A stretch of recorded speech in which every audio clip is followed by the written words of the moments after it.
जय हिंद। जैसा कि कल ही हमने निर्देशित किया था कि आगे की कक्षा में हम इलेक्ट्रॉनिक विन्यास का अध्ययन करेंगे, तो आज हम अध्ययन कर रहे हैं इलेक्ट्रॉनिक विन्यास का कोषों के आधार पर। तो हेडिंग लगाएंगे इलेक्ट्रॉनिक विन्यास। कोषों के आधार पर देख रहे हैं, तो सबसे पहले हम जान लें कि कोष कौन कौन से होंगे।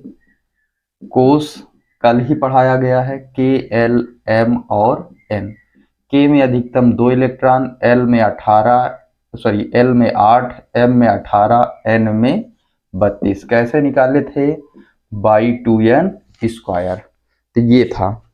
इसके बाद हम सबसे पहले जिसका हमें इलेक्ट्रॉनिक विन्यास निकालना है उन तत्वों के परमाणुओं को लिख लेते हैं, जैसे hydrogen, helium, lithium, beryllium, boron, carbon, nitrogen, oxygen, fluorine, निया।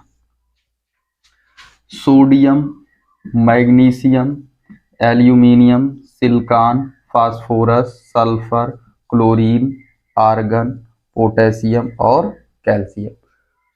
परमाणु क्रमांक इनके लिख लेते हैं 1, 2, 3, 4, 5, 6, 7, 8, 9 और ये 10, 11 से 20 ये हो जाएगा 11, 12, 13, 14, 15, 16, 17, 18, 19, 20।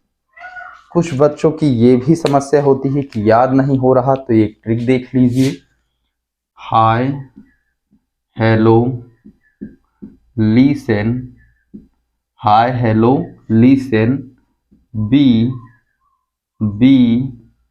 सी न्यूज ऑन फ्राइडे नाइट। इसमें आपका ट्रिक बोलेंगे तो हो जाएगा ना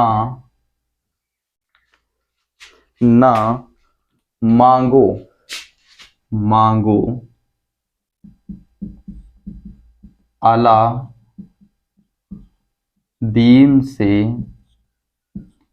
पेप्सी, सोडा, कोला और कीमती कार। तो इस तरह से आप तर्क लगाकर याद रख सकते हैं। तो हम कह रहे हैं कोषों के आधार पर करेंगे, तो अधिकतम इलेक्ट्रॉनों की संख्या के कोष में 2, एल में 8, एम में 18 और एन में 32 है। इसी को ध्यान में रखते हुए करना है इलेक्ट्रॉनिक विन्यास। तो और जानकारी के लिए बता दें कि कैसे जानेंगे कि कितने इलेक्ट्रॉन कहाँ होंगे और कैसे किस में करेंगे विन्यास। तो परमाणु क्रमांक बराबर होता है इलेक्ट्रॉन की संख्या और प्रोटॉन की संख्या। तो जिसका जितना परमाणु क्रमांक उसमें उतने ही इलेक्ट्रॉन होंगे। परमाणु क्रमांक आपको साफ साफ नजर आ गया होगा। जितना उसका परमाणु क्रमांक है वही उतने उसमें इलेक्ट्रॉन होंगे। जैसे हाइड्रोजन में परमाणु क्रमांक आप 1 देख रहे हैं, तो इसका electron total number of electron 1 ही होगा। विन्यास करेंगे तो कहीं कुछ नहीं, 1 का 1 ही हो जाएगा। हीलियम में नजर आ रहा होगा 2 का 2 ही हो जाएगा, क्योंकि पहला कोष के। लिथियम तीसरे में टोटल नंबर ऑफ इलेक्ट्रॉन 3 देखा गया। 3 का पहले में 2 रख सकता है, यहाँ पे विन्यास संभव है तो 2, 1 हो जाएगा। Beryllium 4, 2, 2, boron 5, 2, 3, carbon 6, 2, 4, nitrogen 7, 2, 5, oxygen 2, 6, fluorine 2, 7, नियान 2, 8। ये हो जाएगा। अब आगे देखेंगे ध्यान से, यहाँ पे सोडियम के लिए, सोडियम में परमाणु क्रमांक आपको 11 दिख रहा है, तो टोटल इलेक्ट्रॉन 11 हो जाएंगे।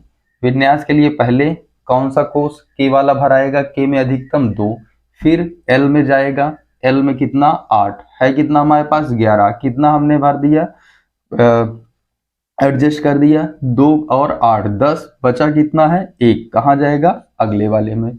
इस प्रकार से बढ़ेंगे 12 के लिए, यानी magnesium 2, 8, 2, aluminium 2, 8, 3, silicon 14, 2, 8, 4, phosphorus 15, 2, 8, 5, sulphur 2,8,6, chlorine 17 2,8,7, argon 18 2,8,8।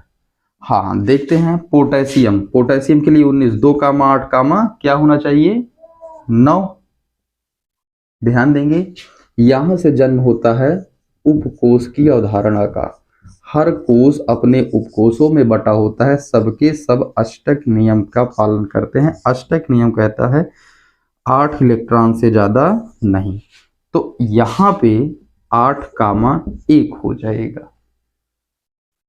जैसे रूम में अटैच रूम, बाथरूम, ये रूम, वो रूम, कई सारे वीआईपी रूम में बहुरिया वाला एग्जांपल देखेंगे। तो उसी तरह से कोष उपकोषों में बंटना शुरू हो जाते हैं और अष्टक नियम के अनुसार 8 इलेक्ट्रॉन से ज्यादा कहीं नहीं। तो 2,20 के लिए 2,8, 2 हो जाएगा, 8 2 10, 8 18 2 20। इस तरह से करते हैं। तो ये था 1 से 20 तक के तत्वों का इलेक्ट्रॉनिक विन्यास।